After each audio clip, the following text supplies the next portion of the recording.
So yesterday we left off and it was pretty sad. He was not being treated very kindly, Etzel.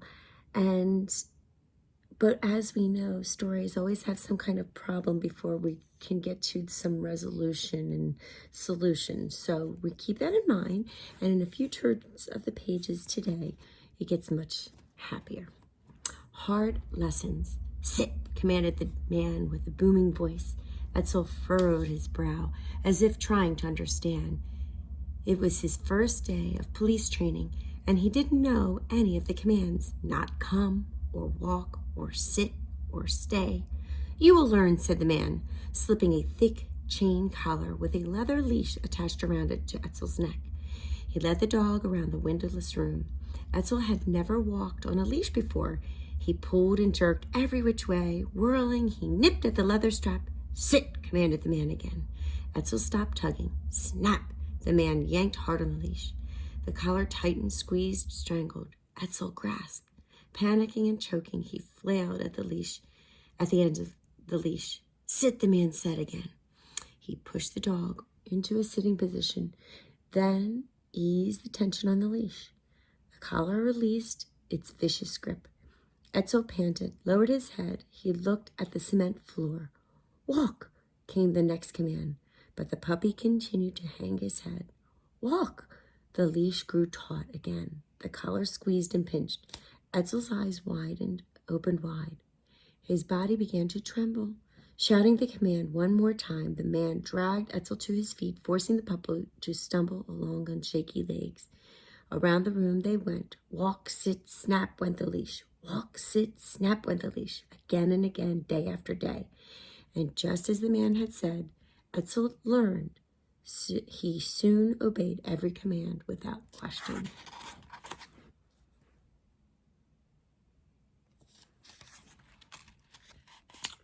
Only the arrival of the man with the booming voice stopped the attack that was happening on Etzel. With several savage kicks, he scattered the dogs. Teufel and the others slunk away, but not without a few last rumbles and growls. Etzel lay on the ground, panting. His fur stood out in little tufts where dogs' teeth had gnawed him. Blood ran down his leg and his shoulders burned. From the day on, whenever he was left in the yard, he stalked around on its edges. Keyed up and alert for the attack, he met the dog's snarls with terrible ones of his own. At the first sign of aggression, he didn't hesitate but rushed in, snapping and slashing. That one is a killer job, said the man with the booming voice. Soon, even Teufel kept his distance.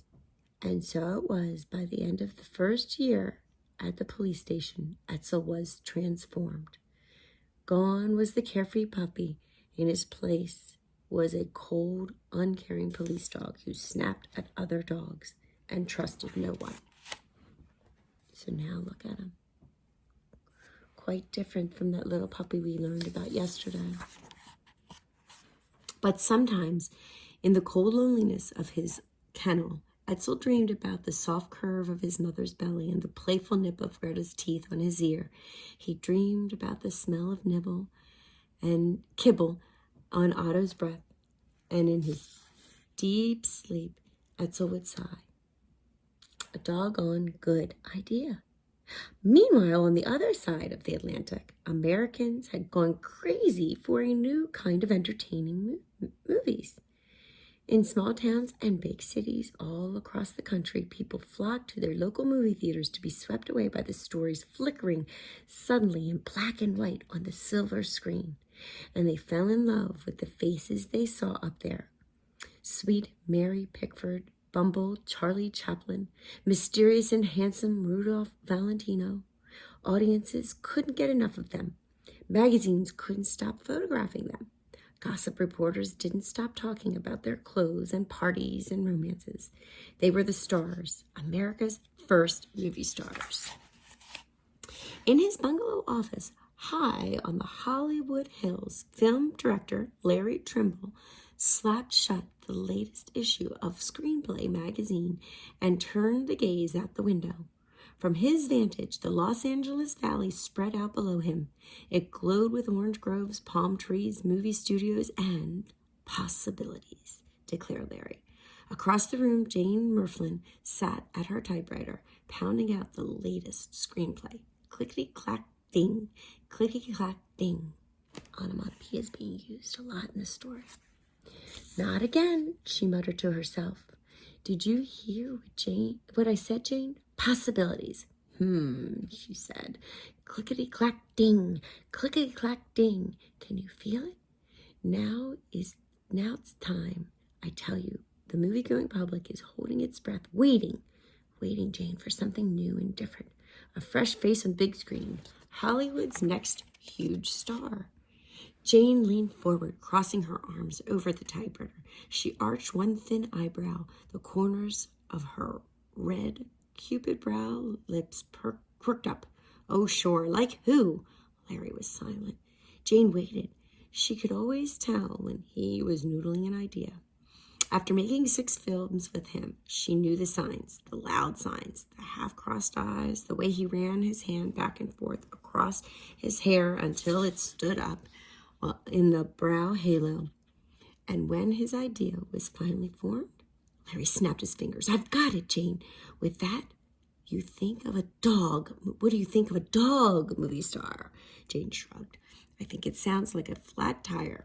After all, there are lots of dogs in the movies already. No, I'm talking about a trick dog or some guy's pet. I'm talking about real actor. Scripts written especially for him. Top billing. A lead actor dog. That's a dog? Jane said. Yeah, that's right. A movie star dog. Jane thought a moment. Larry had crazier ideas. One time he made a movie that showed nothing but the actor's hands and feet. Another time, he shot an entire film on his kitchen table with paper dolls. No wonder some people in Hollywood called him an oddball. But not Jane. Never Jane. A movie star dog, she repeated. Not just any dog, said Larry. A gorgeous dog, a noble dog, a smart, expressive, dramatic dog. A dog that can act. Jane shook her head. For Pete's sake, where are you going to find a dog like that? I don't know, but he's out there. Somewhere. Bum, bum, bum. So that's called foreshadowing. So we will continue tomorrow. Please join me for day 3 to see what dog they find.